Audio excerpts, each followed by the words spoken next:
What's up, everybody, and welcome back to another video on the West Ham Way YouTube channel. That voice, but it's a little bit hoarse. It's a little bit sore. I just got back from the Newcastle game, so obviously, last minute equalizer, singing my heart out and stuff. My voice is a little bit screwed. But we're going to be talking about who got the equalizer, Mohamed Kudus. I think a lot of people are quite keen for him to start for West Ham at the moment, and there's one way to, give your manager something to think about is coming off the bench, playing 15 minutes and getting a goal in that time. And I have to say, I think when he came on, he looked really good. One thing I like about him as well was he doesn't look like he's going to rush the ball. So the amount of times the ball was up in the air and he just chested it down like that and then plucked it down and laid the ball off.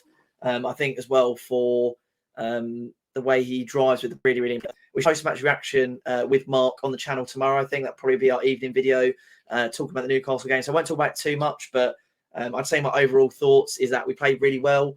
It's lovely to see as well that our fullbacks seem to be a lot more integrated in our attacking movements. I think Soufal's got like 4 assists in a row now. He assisted in against City, Liverpool, Sheffield as well, and then obviously today against Newcastle. So I think that's 4 assists in a row in the Premier League from Vladimir Soufal, and obviously the other assist came from Emerson. So I think it's really good to see us using the width of the pitch. I know we're using kind of like a 4-3-1-2, or maybe like a whatever you want to call it. We haven't really got wingers playing at the moment. I wouldn't say. I think Bowen's off to the side. Paqueta kind of takes his free roam, so it's good to see that we're stretching the pitch using our fullbacks. I think that's something that we used in the early days of Moyes, especially like Aaron Creswell and stuff. So I think it's very good to see that our fullbacks are getting up the pitch and getting involved in goals. Referee had an absolute stinker, I think. I haven't really watched the highlights back. The only thing I've really kind of seen is that Gamara should have been sent off for a second yellow. Their goal for the first, I don't think it was a foul at all. I really don't. I really don't think it was a foul at all.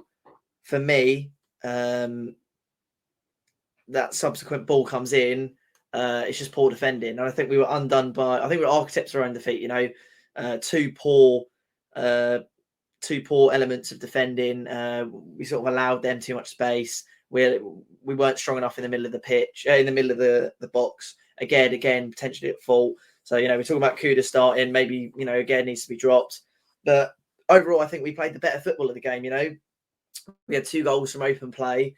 We stretched them really well. The first half, Newcastle couldn't touch a glove on us. They didn't even have any opportunities. And in the second half, they had quite a fair few opportunities. Brilliant save from Mario from header. But really, I think a draw was kind of a fair result, because even though I think we played the better football and we looked the better team, we defended poorly and Newcastle capitalised on that. And that's fair enough for me. So I think draw was a fair result. But back to the actual, point of this video, Mohamed Kudus, should he start for West Ham? He can't start over Bowen. Bowen's undroppable. He didn't do much today, but I just think what he can give you in a football match, and you only need him to be on the pitch for 90 minutes and perform for one of them, and he's going to do something crazy. He's going to score a goal. He's very clinical, probably our best striker, I would say. You can't drop Paqueta because he was instrumental in that game. He absolutely ran in the midfield with Bruno Guimaraes in it. And when I just think he was absolutely instrumental in that game, and he controlled the midfield.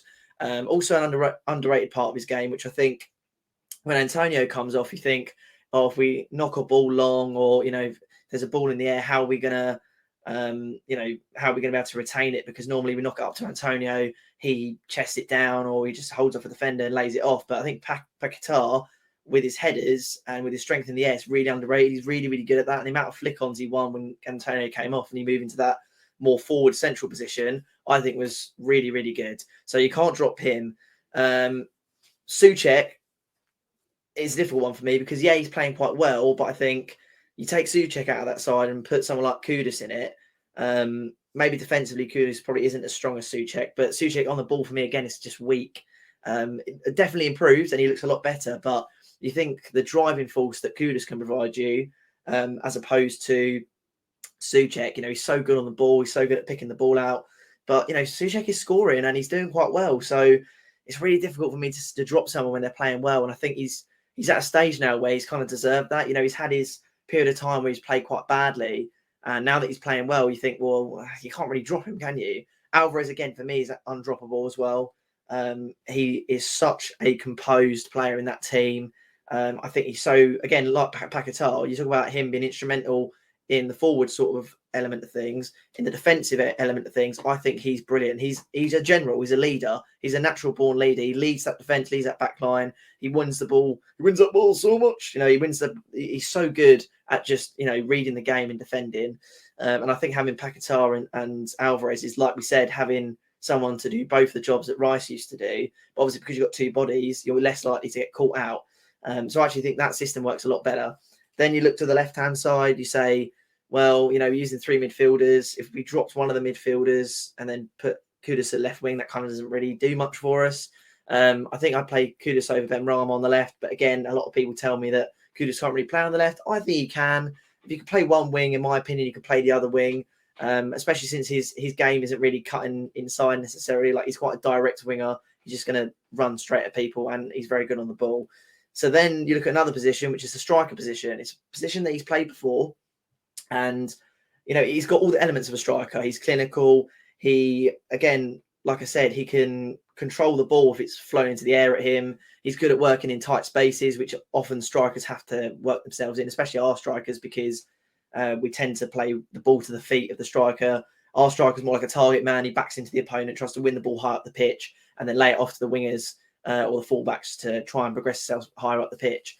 It doesn't really matter that he's really quick and that he's really good on the ball, because we're not looking for someone to run in behind as a striker necessarily. There are opportunities for that to happen, of course, but the main element of it is give the ball to Kurt Zouma, ping it up the pitch, hope that Antonio can hold off the defender, bring it down, and lay it off to somebody and progress ourselves higher up the pitch. Maybe even win a throw-in, you know. Sometimes you don't always need to win that ball. You just need to put pressure on. If a defender leaps and heads the ball back to us, then we've progressed higher up the pitch. If he puts it out for a throw-in, we've progressed higher up the pitch. So the long ball technique at the moment, maybe it's not my favourite brand of football, but it makes sense and it's effective for us. So can Kudus, can he replicate that role? I think he probably can. And I think he's at a stage now where, you know, he scored 2 goals when he played for us against Topla, whatever. I'm not entirely sure you pronounce that. He scored 2 goals for us, of course, when he played 90 minutes there. He was quite good in the Lincoln game. Obviously, he came on today. He had 19 minutes in the Sheffield United game. Obviously, didn't do much. 90 minutes in the Lincoln game, 17 minutes in the Liverpool game. He's come on today for 15 minutes, and he's got himself a goal. You know, that's what's, of course, you can come on and play really well, but getting a goal is the important thing, you know. First goal in the Premier League. He's had 3 goals in, he played a little bit of the City game, so 1, 2, 3, 4, 5, 6, 7, 8. He's had 8 games for West Ham, or 7 games or so, and he's got 3 goals. But when you look at it, he's had 15 minutes there or so. He's only actually played 90 minutes twice for West Ham. And we've seen before that players who perform for us tend to do better when they're playing the entirety of the game. So for me, should Mohamed Kudus play for West Ham? Should he be the starter for West Ham? I think he has to be. The question then for me is, who do you drop? Because Bowen's undroppable, Paquetá's undroppable, Alvarez is undroppable. I think Souček works well in that midfield, but again, if you have Kudus instead of Souček, he tends to drop into that midfield anyway. And today we saw Souček come off, we saw Antonio come off, we saw Paquetá go into sort of the striker role in my eyes, like a deep line playmaker striker, and we saw Kudus kind of play in the midfield, and his goal came from the ball being crossed into the edge of the box, and Kudus in that central position picking up the ball and scoring. So I think, you know, Paquetá, Kudus, and Alvarez is a very good midfield. And don't forget that Kudus was essentially brought in to replace, not replace, but to cover Paquetá when he's not playing, and to cover Bowen when he's not playing, and potentially even to play a striker at times. So if you can't drop Bowen, and for me, again, controversial, I don't think you can drop Antonio. I think, he doesn't score as much and assist as much, but I mean, you look at that goal we scored today, he holds off the defender brilliantly, passes it to Paquetá. Yes, he sets up the goal brilliant with an amazing pass, but that's all down to Antonio. That's all down to him being able to control the ball. He wins a lot of fouls for us as well. a lot of times they do get waved off, but he does win a lot of fouls for us. And I think Antonio is a very underrated player in terms of the actual system. Yes, fair enough. Maybe doesn't score as much, and I think he probably doesn't work as hard as maybe he should. But we don't have managers telling him, don't press, conserve your energy. He's not. Some players aren't able to put 1,000,000% in 90 minutes of a football game. They're just not up to that fitness level, and that's not necessarily because they don't train hard, or because it's just because that they're not built that way. Their engine isn't built that way. And Antonio does run a lot. And that's the point, is that he tries to conserve his energy so that he can go for these big blistering runs. But for me, maybe you could drop him, but I don't think you can. So you then face the problem of, do you drop Thomas Suchek? Like I said, if he's playing well, how do you drop him? So I think Kudus needs to start. But for me, it's between Antonio and between Thomas Suchek. So I don't think I can make that decision. I don't think I know the answer to that question. So what I'm going to do is I'm going to ask you guys to tell me the answer to that question. If you were going to drop one player in this West Ham United squad, would it be Thomas Suchek or Mikel Antonio? For me, those are the only two options. We play with three midfielders, we play with Paquetá in the kind of the 10 position, and then we play with two strikers in my eyes, with Bowen playing off the striker. You could argue that we're playing Paquetá in the left wing position. Yeah, fair enough, but I think Paquetá is just kind of a free roam. The way I see it is we're playing a 4-3-1-2, and Bowen plays really far off to the right, and then Paquetá plays in that 10, drifts to the left. But for the most part, I think he just controls in that midfield. So who would you drop? Would you drop Thomas Suchek, or would you drop Mikel Antonio? Please let me know in the comments below. Of course, like and subscribe. I believe it's like we're 50-50 at the moment with those of you who are subscribed and not subscribed watching the channel. So if you're not subscribed, do subscribe to the channel. We do a giveaway every single month for a free West Ham shirt. So it's a no-brainer. It doesn't cost any money. You subscribe to the channel, you see our content, you might win a free shirt. What's not to love? So please let me know in the comments below, Mikel Antonio or Thomas Suchek. Put some hammers emojis in the chat. Let me know what you think of the Newcastle game as well. Subscribe, and I'll see you on the next one.